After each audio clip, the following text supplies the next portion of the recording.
It's time to feel the rage. Welcome to Film Rage, where we talk movies. We actually got to leave our homes and go to the drive-in this week. But do not worry, we also streamed some stuff as well. Directors and actors beware, as you cannot hide from the rage. My name is Bryce, and I'm part of the Film Rage crew, which also includes Jim. Hey there, Jim. Hey there, Bryce. So, with the introductions out of the way, let's rage on.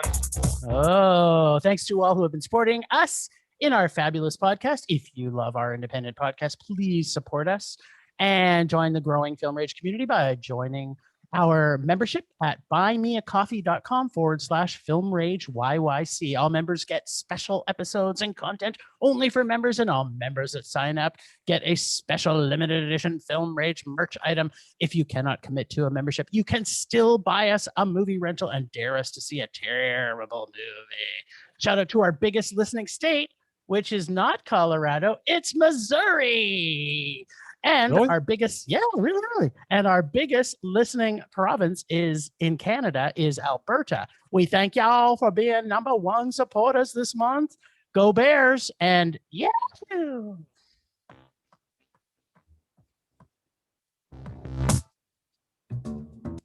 Canyon Meadows cinemas are open for their delicious concessions. Popcorn, corn dogs, mini donuts, and more.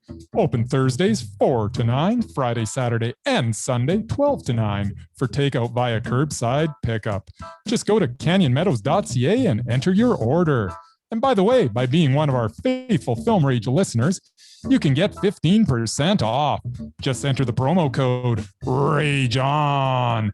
That's RAGEON to claim your 15% discount. Or if you would rather have your snacks delivered, that is possible as well through Skip the Dishes, Uber Eats, and DoorDash throughout Calgary. For more details, visit canyonmeadows.ca. And here, CMC would like to thank you for your continued support, and we hope to see you again soon at the cinema. And breaking news. This Thursday, which is tomorrow, June 10th, they're going to be open. Yeah, baby. So you're going to get a new commercial. Movies. Yeah. You're going to get a new commercial from them. I guess so. So tomorrow they're showing Freaky. They're showing The Little Things, The Courier, Let 'Em Go, Crude's A New Age, Promising Young Woman, and Scoob. So, Scoob. Maybe we should see Scoob tomorrow night. Maybe we should. It's an option. So get out there to Canyon Meadows Cinema and support them because they are open for business. And I am ready to partake in some movies on the big screen. And they have the best vegan popcorn, I'm told. So, though they don't offer butter. So.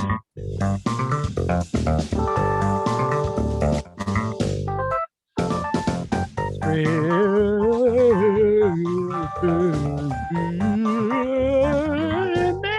do we do?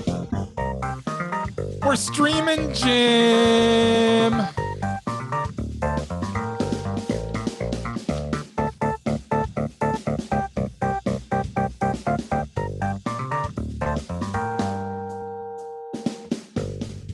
This is a different. Wait, before you start, this is kind of a different thing for us because we only have one streaming item, but we got a lot of stuff we saw.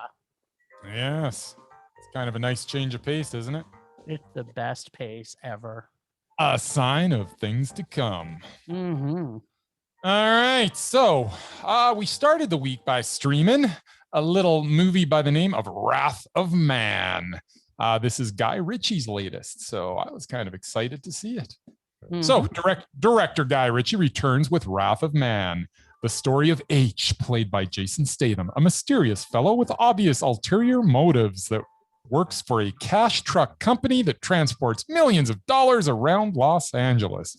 This is a change of gears from Ritchie's last movie, as the rapid-fire, patented humor, penetrated action of The Gentleman, along with a parade of quirky characters, gives way to a more straight-ahead revenge action style in Wrath of Man, with more serious participants. Statham is solid, as he always tends to be. The story, while not overly original, hits all the beats. The film rolls along at a decent pace. I will admit, I was a little distracted by the fact that this was a Guy Ritchie movie that did not feel like a Guy Ritchie movie.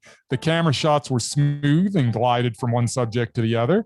It is very stripped down from a typical Ritchie movie in pretty much every way, from the aforementioned camera movements to the more understated performances from the actors, to the toned down energy of the entire project. This film felt different. This is a very good, serious action movie with very good performances and fitting outcomes for every character within the story. This was an action-packed and enjoyable meh. Oh, isn't that too bad for you? Now, Guy Ritchie, baby. I love how everyone's name is handed out by the trainer dude. And the most original name for Statham was just H. H. I'm like, everybody else had cool names, but then there was just H because he was like ran out of cool names or something. I think his last name was just hard to pronounce, so he just called him H. Yeah, sure, why not? And our boy Josh Hartnett plays a different character than I see him play. I have always loved him, but damn, son, Josh got some range.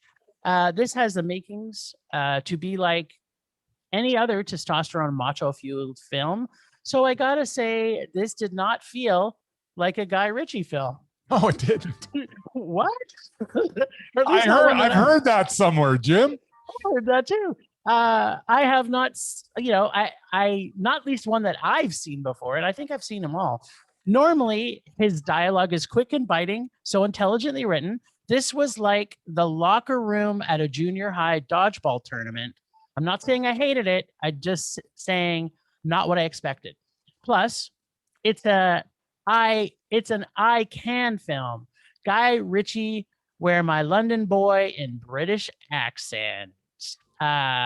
Which kind of surprised me. I'm like, what's happening? I don't get it. I don't hear a lot of British actors except one. I motherfucking love Jason Statham. He is so awesome and very cool. I like there may be a Statham boner a brewing here a little bit. I'm not saying there was, but it was a little bit of brewsome for the Statham. First off, why was Al Pacino even in this movie? I have no clue. Well, enough about him. Layers and layers and layers. When you think did I miss something? Was Al Pacino in this movie? Yes. When? He was like the mafia kingpin guy.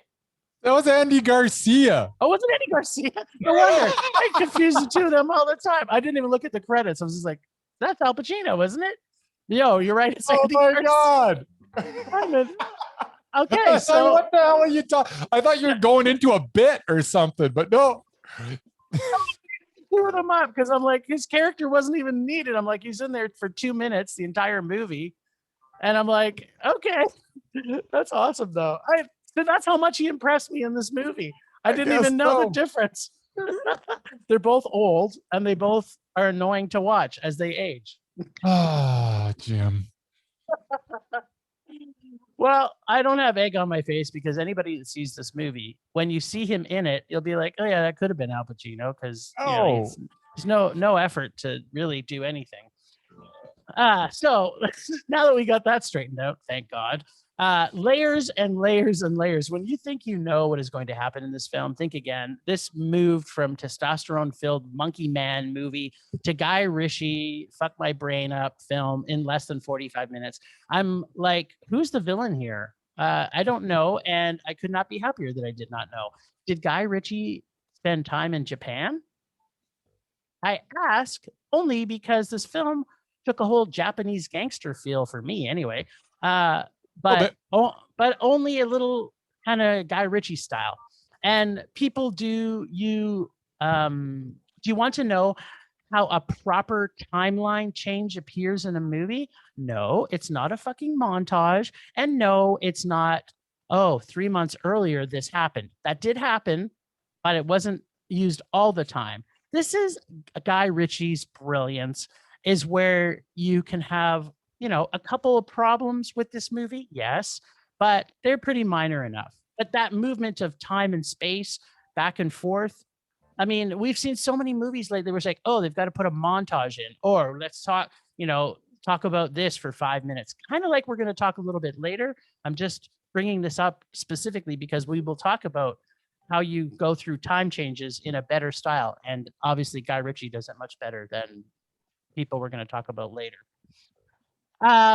So a reminder, 2 weeks ago when I said I hated heist movies, well, apparently I didn't see a Guy Ritchie heist movie lately. So this actually was an absolute mondo for me. I fully enjoyed it. Yep, my favorite line, Dave, you just worry about putting your asshole back in your asshole and leave this to me. I've never used that line, but I think I'm going to use it going forward. Yeah, I don't know what it means really. I don't know either, but I kind of like it. Fair enough. Yeah, I liked it a lot, but yeah, Mondo, yeah, it's a little generous. It was a very enjoyable action movie, but you're talking to the guy that's not super duper into action movies, but it's true.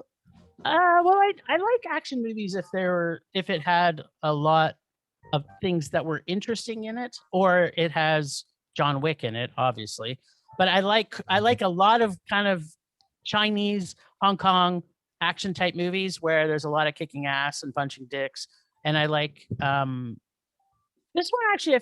I just was so surprised. I think it took me a little off base because as I'm watching it, I'm first thinking, okay, this movie isn't a Guy Ritchie movie, and that it wasn't like anybody else, right? Like it was very different, and so for that reason, I liked it alone because I don't like things that all look the same. Unless, of course, there's something unique about it. And this was very unique for me, so I fully enjoyed it.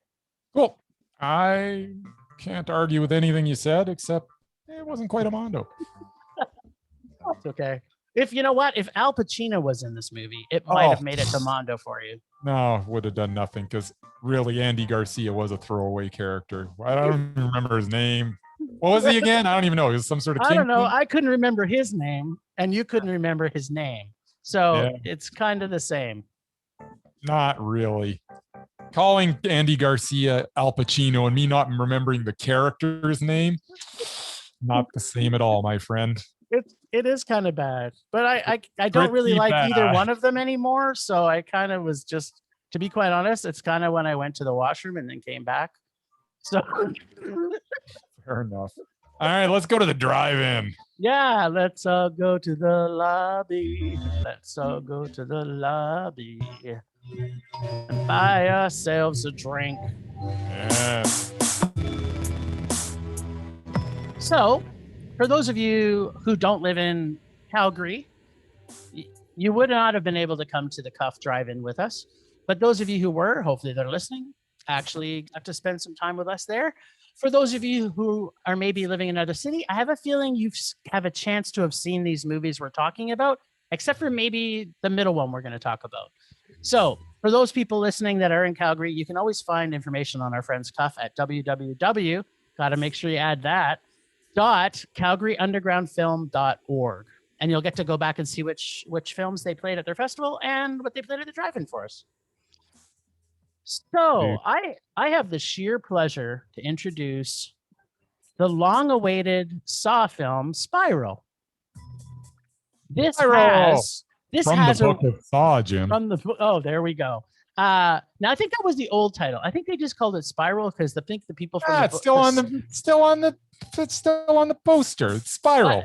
In IMDb, I think it just says Spiral, and I think maybe the people from Saw were trying to pretend that they didn't know this movie existed. That's my guess. So this, in case you didn't know, is a criminal mastermind unleashes a twisted form of justice in Spiral, the terrifying new chapter from the Book of Saw, or at least the person who wrote the bio in IMDb said. Apparently, they didn't see the movie. So let me tell you about Spiral. Let's get one thing clear, though. I loved the first Saw, and in fact, most of the Saws. I actually have the whole collection. So this is one I'll go back to many times. I even, as I'm watching this movie unfold, I'm thinking to myself, and you all who've listened to us before know what I think about sequels. So be prepared. But I got to say, it's been a very long time that I've actually watched the original Saw. So I was kind of like, with the break from the last one now and bringing in Chris Rock, I thought maybe, just maybe, there's going to be some humor into a badly needed reboot. Well, the quick answer is no. This was not funny. The soundtrack was completely awful. It was mostly regurgitated terrible cop stuff that we have seen countless times before. The story was old and done way better so many other times before. The engineering of the traps, which is usually always, the best things in these movies, they were just okay. I think maybe because they were actually in previous Saws designed by an engineer, but these ones, I don't know, maybe they were designed by, those 1,000 monkeys trying to type the Bible out in a million years or something. This film, I only really liked the first trap, and the rest of them just, or just tried to, they didn't have any creative juice in it whatsoever. I do not have to remind everyone, there are more creative critters out there than this particular sequel. They could have written a whole different movie and we would have enjoyed this better. Where's the next great Saw to be franchised? Like, that's what I'm looking for. I'm not looking for a reboot of Saw and not have it be good. Stop bringing back shit for nostalgia reasons and just write fucking good original content. I personally know like 50 amazing horror books that the producers could have brought to the screen before rebooting a dying and dead franchise. Chris Rock and Samuel L. Jackson were basically Chris Rock and Samuel L. Jackson in their stereotypical selves in movies. We should have a pretty big drinking game as to say who would say motherfucker more. And I don't remember counting, but I seem to remember that Chris Rock was perhaps winning. The dialogue was terrible. Everything about this film was done before. Was there any research about anything that happens in police work when they made this film? Or how about the 5+ times they don't put gloves on when they go to touch evidence? Or how about the epic level of CPR that Chris Rock's character as a cop to try and save his boss's life when she's only been dead for 30 seconds. Yeah. Pounding on a chest is not CPR, dude. It's not. It's just pounding on her chest. Yeah. I'm just gonna quote my boy Mitch from the Real Locker Room Talk here for a second. When asked if he was gonna go see this film, he said, "Chris Rock in a Saw movie? That just doesn't fit." And you know what? He's right. When Chris Rock does either his what I call blue steel, or maybe it's I'm gonna go take a dump, when he's sternly thinking about something, I'm like, what? This makes no sense. The sequel was the worst one that I can remember, and it gets a double Chris Rock stick to stand up, and we're gonna talk more about this later. Rage. Super duper big huge rage. You're being rough on Chris Rock. He doesn't need to stick to stand up. He's been in plenty of stuff where he's been fine. At any rate, Spiral from the Book of Saw is an exercise in wasted potential. How can a movie starring Chris Rock, who I personally like, and Sam Jackson fall this flat? I was genuinely excited for this reboot of sorts of the franchise, but after seeing this, they need to not make any more if this is the lackluster effort we are to get. The contraptions are not well thought up and do not lend themselves to the inventiveness of the previous films. Watching Chris Rock do his best blue steel, as you mentioned, for 90 minutes was not as entertaining as that might sound. And come on, how can having Rock and Jackson cast as father and son not be pure gold? Just more wasted potential to throw on the trash heap that is Spiral. And seriously, the supposed twist of who this new Jigsaw was so predictable, I was embarrassed for the writers. Pigsaw definitely paled in compared to Jigsaw, as did everything else in this film. This was also poorly written, as we got some major tone and pacing issues as well, especially that of our lead character, who starts out in Eddie Murphy mode, conjuring up the spirit of Axel Foley from Beverly Hills Cop in the opening scenes, and then on a dime turns into the blandest character on the screen. What a waste of time and talent this film was. This was a rage. Oh, boom, baby. And our buddy Merman could not make it with us today. But Merman had to specially send me a text that says, no matter what you do, don't forget to tell everybody that Merman also thought this was a rage. Fair enough. Okay. All right. So we saw something that I've been waiting to see my entire life. No, we didn't. We're seeing a different movie that I wish I'd been waiting for my entire life. You are putting the cart before the horse again there. Or the horse. No, that's right. Cart before the horse. I don't know what that means to the price of tea in China, but keep going. All right. So we on night 2 of the drive-ins at Cuff, we saw Recovery. This is a COVID breakout, or I should say it's a film, but it's kind of a COVID film. A COVID breakout at a nursing. Oh, yeah. Yeah. A COVID breakout at a nursing home prompts 2 sisters to go on a cross-country road trip in order to save their grandma. This film based its potential success on the chemistry between the 2 leads, Whitney Call and Mallory Everton. This ended up being the right move as these 2 have chemistry to spare. There is a rapid fire delivery of attempts to make us laugh, and a lot of it works. You can tell that the actors are enjoying themselves, which is infectious to the viewer. See what I did there? Yeah, it is COVID. It is COVID. The film is not going to change your life or teach you anything, but it is a breezy good time, and on that level, it's a complete success. One thing did bother me, however. I don't know why it was called Recovery. I don't think anyone recovered from anything in it. Oh, well, it was still entertaining. It was a good road trip movie with plenty of laughs and plenty of chemistry between the actors. Recovery was meh. Well, let me tell you what I thought of this. What were you all thinking as we were a few weeks ago into COVID? Like, what were we all thinking?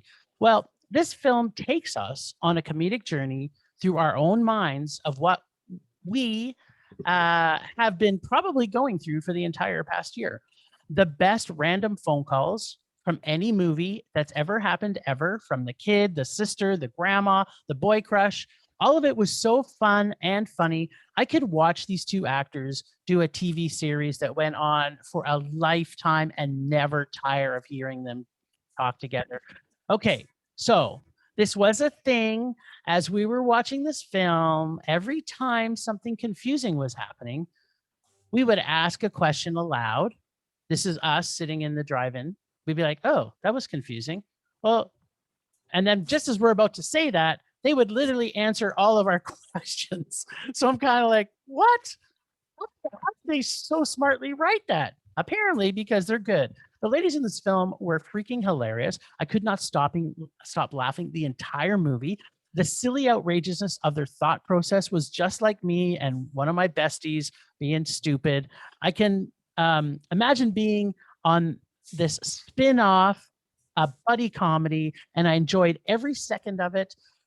Yes, there was a couple of slow points, but the love and then soon comedic moments would come so fast and fevered. It was heartwarming, funny, and a great COVID film. I thought there for me, we've seen a few COVID movies, and other than The Host, I can't say any of them I enjoyed nearly as much. Host was really good. Yeah, of course. The comedy is so random and quirky and fun and silly. And did I mention random? Because yeah, this is pretty random, the entire movie. I think a lot of it might have been ad-libbed. And my love of comedies is not always present, as most of you who listen to us are. Comedies are way down in my favorite genres. This movie was COVID-tastic, mondo, and my favorite line was, you smell like ham. All right. And Murray also thought this film was mondo. Wow, mondo. All right. 2 mondos. And it.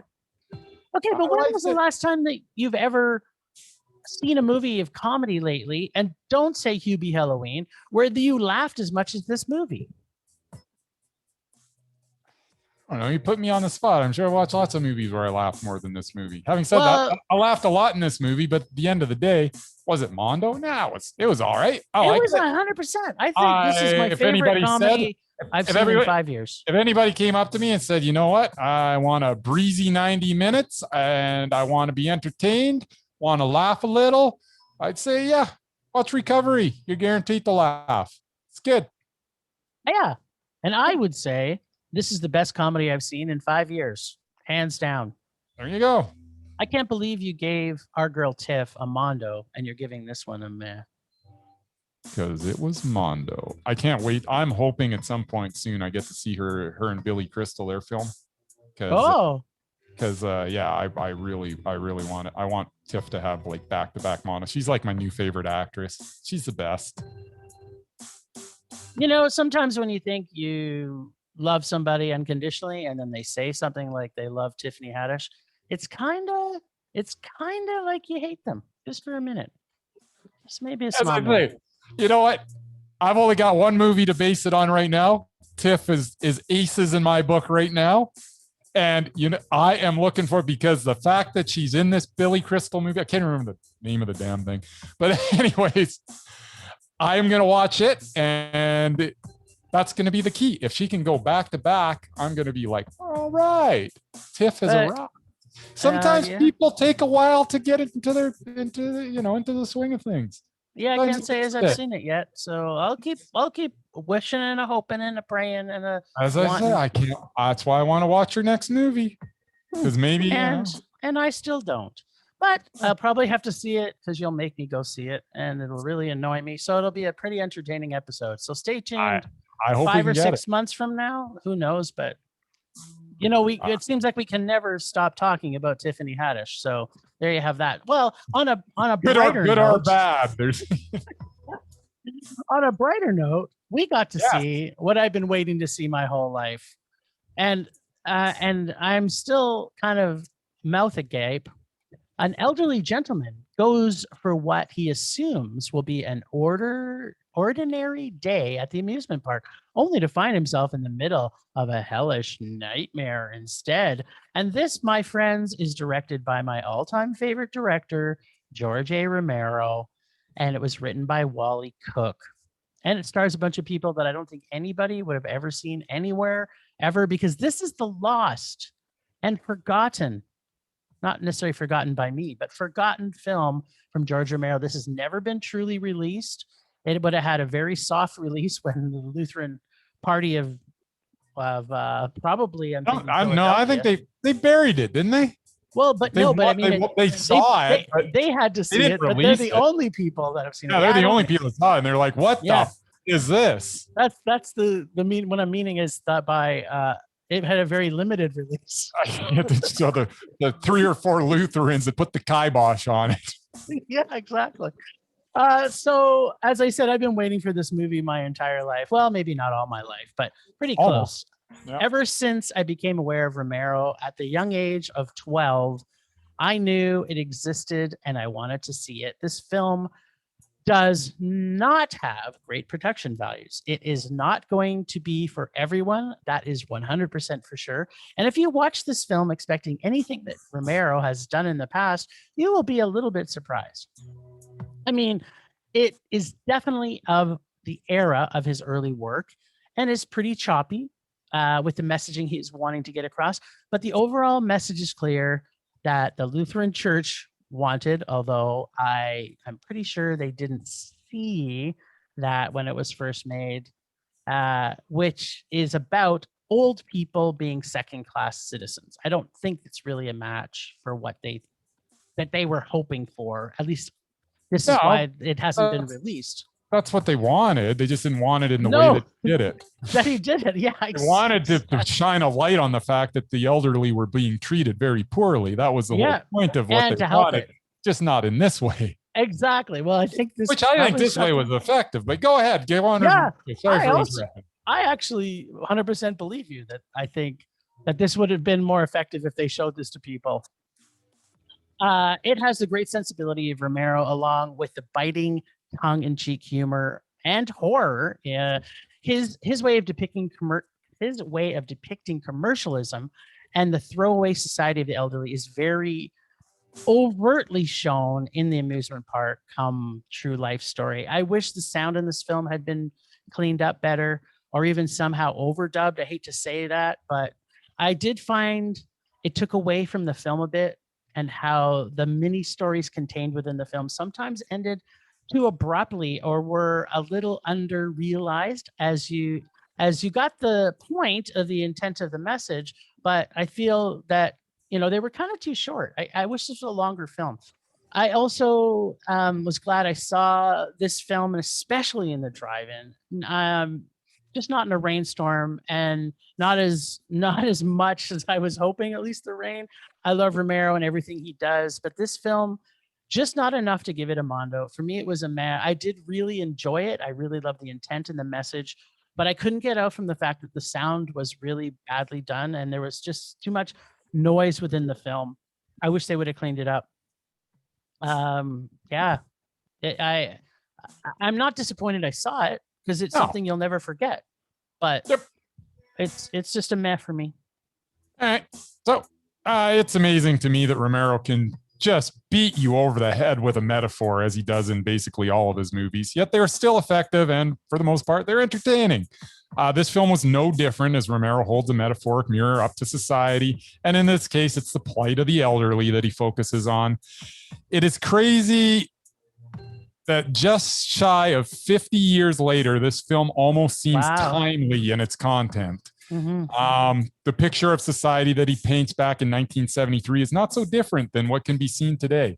The discrimination of the elderly is unfortunately still an issue today.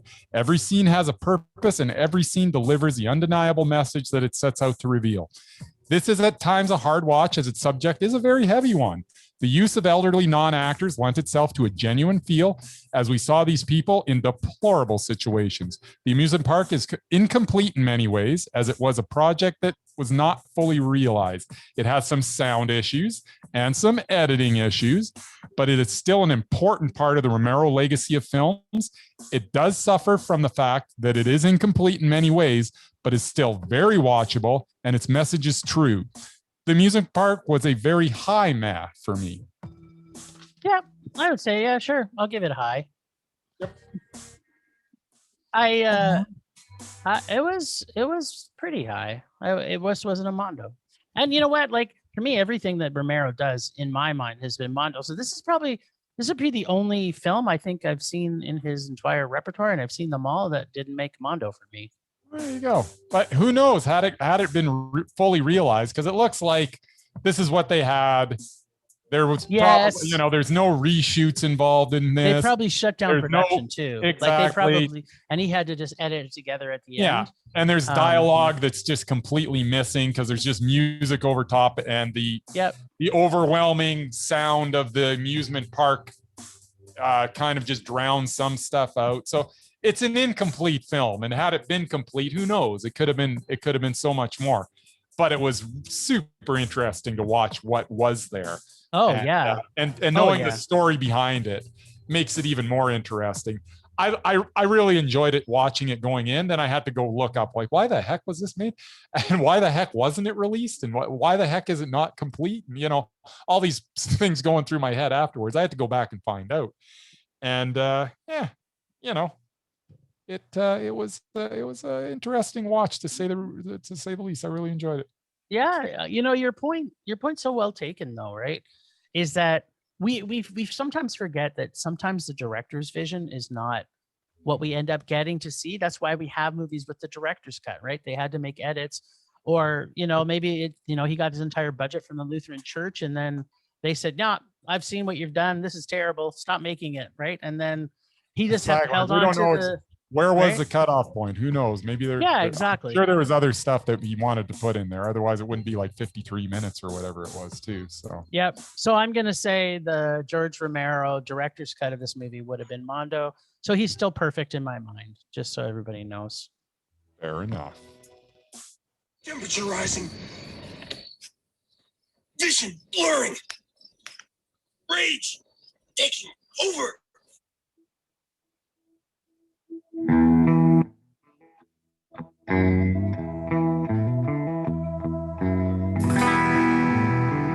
Oh, the beauty of research. And research and film. I just think to myself, first off, I think the only rage we have this week is from Spiral. And I think to myself, okay, did they even like talk to a cop when they made this movie? Every single thing in this movie was like, this was made by a junior high striving director trying to make it into the Christmas pageant, making this movie. And they literally had nothing that's anything protocol related whatsoever. Like, first off, I'm sorry. You're a cop and you're a detective and you're supposedly one of the smartest, and you not once wear gloves when you're touching all the evidence. Like, by the fifth time, I was like, okay, this is now, I think they're intentionally doing this to make it a joke. Because, and how many cops do you know that don't actually know how to properly do CPR? Like, I'm sorry. Like, that was like the worst.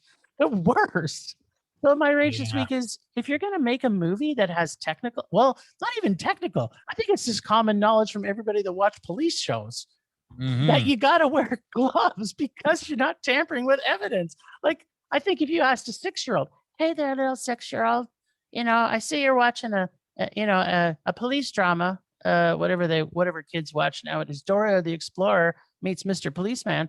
And she's going, why didn't they have gloves on? There's obviously evidence there. Yeah. Dora the Explorer, Special Victims Unit. That's right. Because we didn't get to say Shutter this week. Don't. And that's my rage this week. I'm just like, that was the worst. Yeah, it was not good. There is a lot of bad in that movie. And on that note,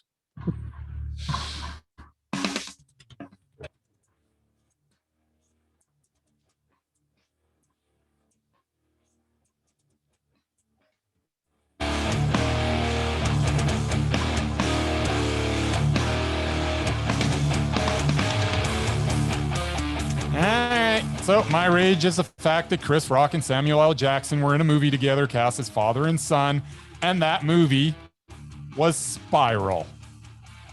Very, very disappointed. That's my rage.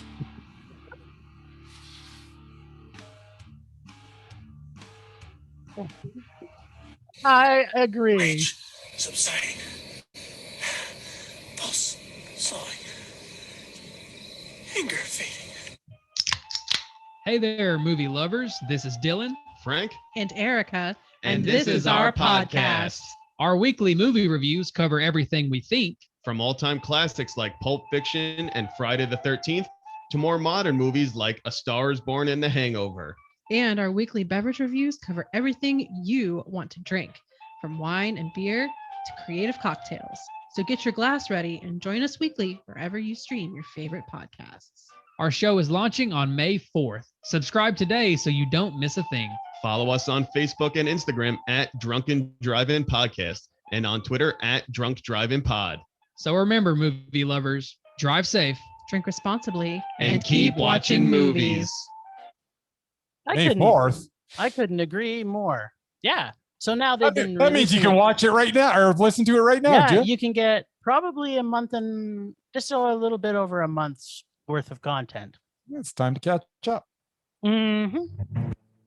So, before we go into the lists, it is time for the fried berry moment of the week, which could lead us into some of the discussions that we actually have in the lists. But Bryce, what was your fried berry moment of the week? My fried berry moment of the week.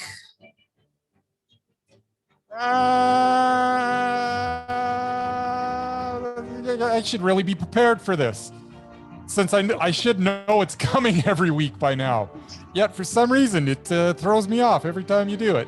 Well, why don't I tell you my fried berry moment of the week, and then Go ahead. it may or may not inspire you, because I don't think you didn't have a Mondo this week. I didn't. I wasn't super generous like you. This was not super generous. This was the funniest movie I've seen in the last 5 years, and that's Recovery. That's my fried berry of the week. My fried berry of the week would be, I would say that my fried berry moment of the week is just the uber chemistry between Whitney Call and Mallory Everton. Those two on screen were gold together. Solid gold. Yeah, so I will concur. We are in semi-agreement with the fried berry moment of the week. I think I need Touchdown. to come up with some fried berry moment of the week music. Yeah, I think it's a great idea. You know what? When we finally talk to Ryan, we'll see if we can get permission from some of the music from his film. There you go. All right, so back to the lists, Jim. Yes. Oh, I bet you have some surprises for me. I'm kind of flying by the seat of my pants. Well, these are some actors. Let's start with one and see where it takes us. I am going to nominate as Undoubted, and I can't even think of like 8 movies, but I'm sure he's had 8 movies. I'm sure they were all wonderful. Rory Culkin. Oh, yeah. Yeah. Oh, wow. Why haven't we talked about him before? Have we talked about him? No, I said, why haven't we? I don't know, because he's fantastic. I love Rory. I kind of feel the same about him. It's like the best Culkin came last. Yeah, why not? Well, I don't know what happens in their sex orgies, but I'm going to assume that you're talking about the acting. So, okay, you want to write these down? I'm gonna. He's been in some TV stuff lately, so that's one thing to be aware of. Yeah. Well, get rid of the TV stuff. Really? Okay, so his last movie was from 2020, which I haven't seen. Yep. Is Materna? Materna? Materna. I haven't seen it. Yeah, it's got a 7.1 on IMDb rating. I'm excited. That is good. Okay, then he was in a lot of more movie stuff. Then he was in Lords of Chaos, which was a Mondo. Yep. That's for 2 of us right there and there. Then he was in A Song of Sway Lake, which I also have not seen. Huh. There we go. Have you seen it? I've not seen it. No, I haven't. Okay, then he was in a movie called Bullet Head. Bullet Head is Mondo. Yes, I would say, I'm trying to think now. That was 2017. Yeah, I would say it's Mondo. I can't disagree with it. He was in Columbus, which I haven't seen. Columbus was meh. Uh-oh. Okay, and then he was in Bum, bum, bum, ba, ba. Oh, no. Welcome to Willits. Welcome This to is what? a movie. Willits. Willits. Willits. Welcome to Willits. Welcome to Willits. Yeah. Okay. And I don't know. I haven't seen it. It's not a good chance for this is going to be any good. Why is IMDb, it's sitting at a 4.1. that? What do they know? They probably know more than we do because that movie looks terrible. And then he was in Jack Goes Home. How many are we at now? Jack Goes Home was. It was a meh for me. I thought it was Mondo. Who else was in it? Him. He's kind of the lead. He's the lead? Yep. I mean, he's got the biggest credit. His name is Jack, and he plays Jack. Yeah, that was. I remember that movie. I'd have to watch it again. Okay, this is just falling apart. The wheels are coming off, Jim. Well, how many movies are we in? That's 7. Okay, so the one after that is Shut In.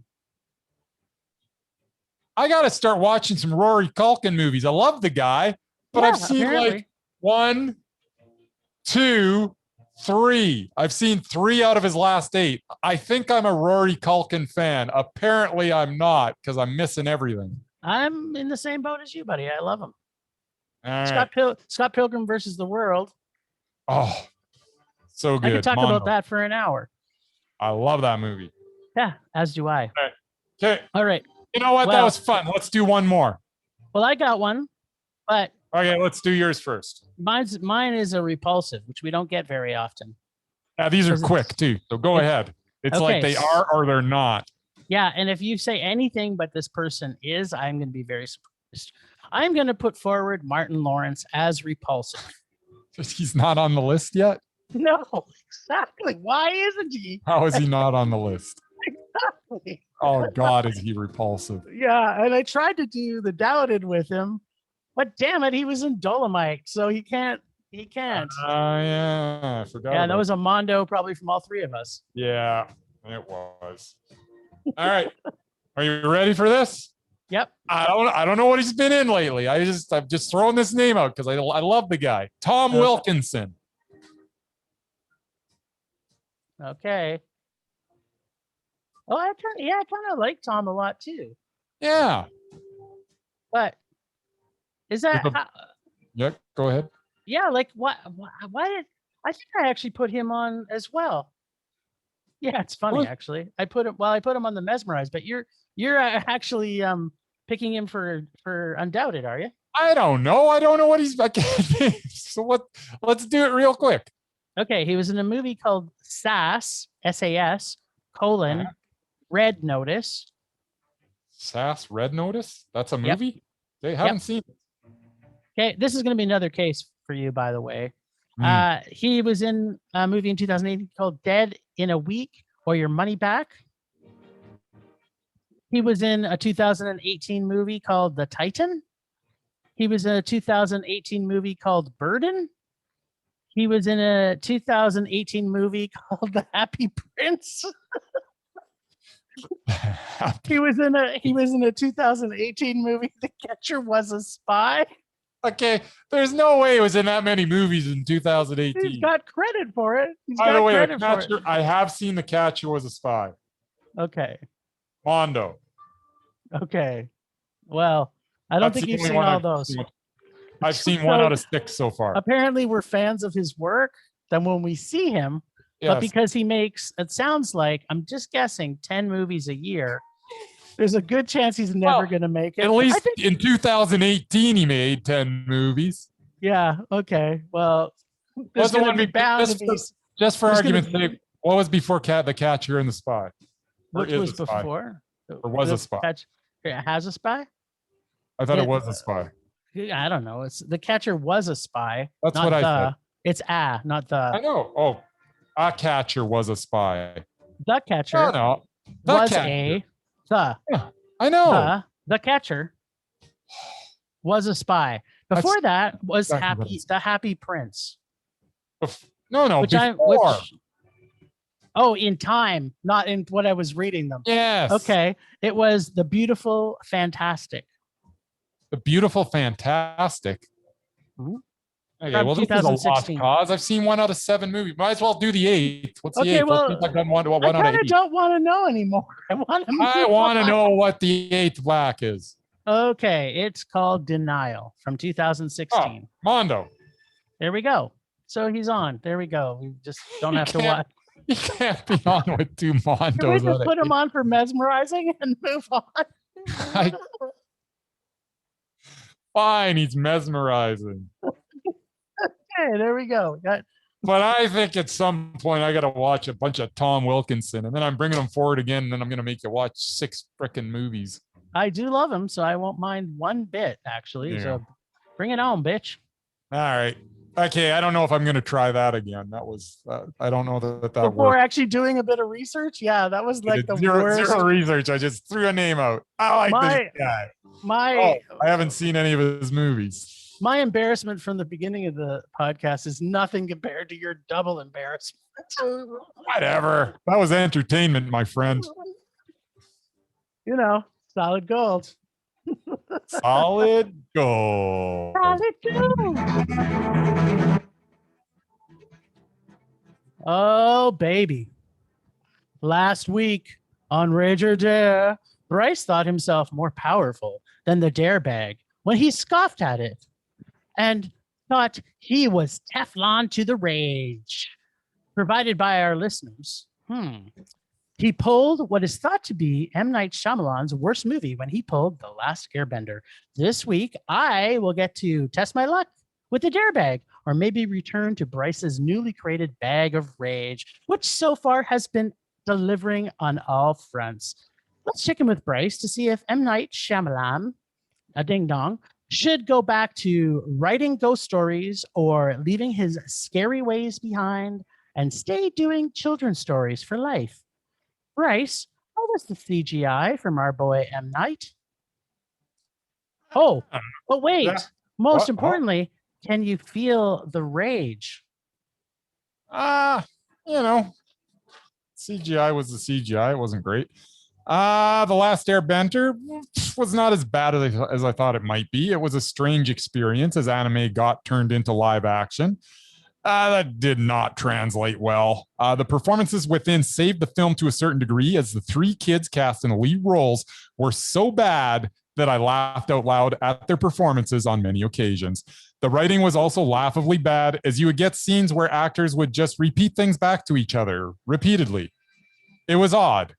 You would get one character that would say something like, "I think we should go over there." And the other character would say, "We should go over there." And then the other character would respond, "Yes, over there is where we should go." To which the other character would say, "Okay, let's go over there." It was bizarre. Like, this went on. This wasn't just like one scene. There was like, they just kept on repeating what they just said back to each other. And it wasn't like once. It was like over and over again. I was like, what is going on? What am I watching? It was crazy. But was it crazy good? So I'm not kidding. This was what the dialogue was like, which once again was laughably bad. So this was not as painful to watch as a film in this segment should be, as it was amusing in its awfulness. It was still a rage, but I can't call it a rage because I literally giggled and chuckled at it.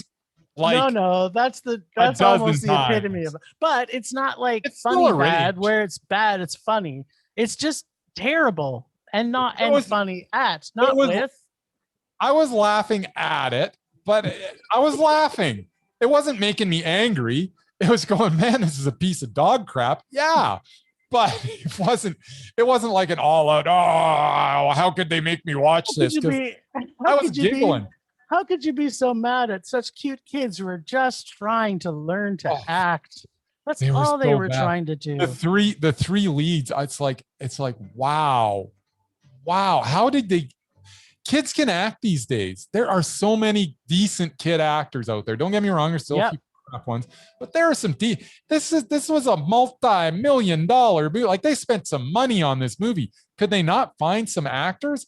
The Last Airbender little dude, he was terrible. Like, he was like, he was so bad that every time he said something, I giggled, no matter what he was saying. It was crazy. I wonder if it was maybe M. Night made it with his kids' friends or something. I don't know. He's like, hey, little buddy, you got any friends? I'm making a movie. I'd like to kind of do something for you and your friends. I'm not around much. I'm directing and stuff. Yeah, it was real bad. I understand why this ended up in the bag, but it was, by my standards, it wasn't quite what. I'm not upset that this one was in the bag, though. Not like some of them that I've done lately. I understand why this was in the bag. I just found humor where there wasn't any. It's a bit of a treat for you today, buddy. There you go. All right, so where are we going from here? You got to do something? I think I've got to make a decision here. You know what? I'm going to pull from the dare bag. You wuss. Well, I don't know if I could take the movies I've had to watch lately back to back. I haven't had a break yet, like you. I get that. Yeah, no, if you choose from my bag, oh man, you seriously, you are in for it every time you do it. It is. I hope I get something I like. Please. You will be John not. Wick 3. There is no chance. Please be John Wick 3 from the Dare bag. Did someone give that for me to watch? I want to see that. Dare bag. I don't know. I already watched this. But it's me that has to watch it. But it's you that has to watch it, right? Because I watch this? I don't think so. I think I might have chosen this out of your bag, or maybe Murray's. Okay. So then, does it count? Do I get this one then? I think you get to watch it. I don't. Do people really want us to? Do people really want us to hear us talk about a movie that makes people rage? No. Do they want to hear about the same movie twice? Is the question. Let's make a ruling right now. I don't really care. Let's do it. It's carved in film Rage or Dare. So History. once. So are we saying it's once the fine, movie's been or brought to the? I say if once it's the already movie's been brought forward, doesn't Yeah, matter? we don't want to talk about it more. That's Okay. just it's So past. you just avoided a pretty major bullet. Food on you- Ash. John Travolta, I love John Battlefield Travolta. Earth. Oh, I watched that also. So we both did. Oh, did we already do that? Yeah, it was both of us that week. Yeah. And it was also terrible. So yeah, I can't watch it again twice anyway. That was kind of moot, but it helped us make a decision. That so was it's good. Dutch Angle Palooza. Yeah, it was Dutch Angle Palooza. Okay, so take two.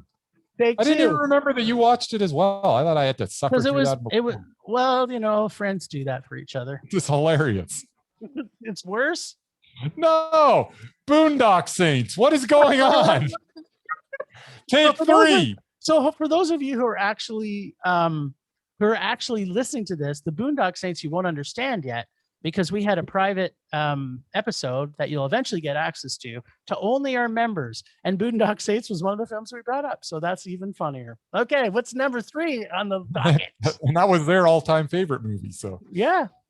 okay. I don't even know what this is. Well, I guess I do know what this is. You have to watch Because you can read English. a sci-fi classic. Okay. Not Independence Day. Independence Day 2? Independence Day. I don't know if you can see that. Independence Day. Resurgence. Oh my God. You know what? I have not even seen this movie yet Oh, well, that's exciting then. because I was afraid to. Get to watch a brand new one. I didn't even know it existed. I didn't know there were sequels to Independence Day. Is that You didn't? Is that the only one, or is there like 10 Independence No, Day? there's just one. And Jeff Goldblum's in it. Liam Helmsworth's in it. Bill Pullman's in it. It's got a lot of people in this. William everybody Fichtner's in it. back. Everybody survived in the first one's back for the second. Judd Hirsch is in it. Yep. Judd Brent Hirsch. Spiner's in it. Who doesn't like Judd Vivica Hirsch? Fox. You know what? I'm talking myself into this. This could be I great. tell you, who doesn't want to watch Alex from Taxi? Who doesn't want to see Jeff Goldblum in everything? Exactly. It's going to be great. You are one lucky dog. Once again, the fans are given a treat. Yeah, I think this could be a treat. I'm glad you plucked this one because This would have been death to you, I actually. think you're going to really enjoy it. Something tells me you're not telling the whole truth. Nothing but the truth. I am commonly known as a teller of truths, Jim. I've often said that you ask anybody in the world that knows me, and they will say, and you say, describe Bryce, they will say teller of truths, and they won't even think about it. It'll just come out. Now, don't get me wrong, not everybody knows me, but depending on where you go in the world, there's some place, like if you go into Yugoslavia, Oh yeah. there's probably only about 10 to 15% of the population there knows of me. It's Yep. not like here in North America where it's probably Oh. closer to 80. Yeah, now 80, 85. Yeah. But anybody that you ask, describe Bryce, teller of truths. It's just what comes out. Yeah, I get more the other side of Bryce. I get the Bryce, pull my finger, Bryce. I don't even know what that means, Jim. Oh, see, exactly. Well, thanks again, Rages, for listening. Rage love to Julene from It Goes Down in the PM podcast, and James, our 2 member subscribers. Thanks to our extended Film Rage crew of Leonard Conlon for his artistic vision and photography via Leonard Conlon Photography. Rebecca Goose for her cartooning skills at Potato Lady podcastreviews.com. Thanks to our sponsor, Canyon Meadows Cinemas, and we can't be happier that you are open, effective tomorrow. We will see you this weekend. Please go and support your local independent cinemas as they start to open because they desperately need your help. Find us on social media on Facebook, Twitter, and Instagram, and TikTok at Film Rage YYC. Check out everything Film Rage at filmrageyyc.com, including our merch site for Redbubble and TeePublic. See what we look like on our YouTube channel by searching Film Rage Podcast. We are always wanting to make this a raging blast for all listeners. And that means you, people who are listening, and maybe your friends. So like and subscribe and send us emails to filmragecalgary@gmail.com. Dare us to see terrible movies to fuel our rage, but no matter what you do, please make us rage. Please. That's it for this week. Rage on. Rage on.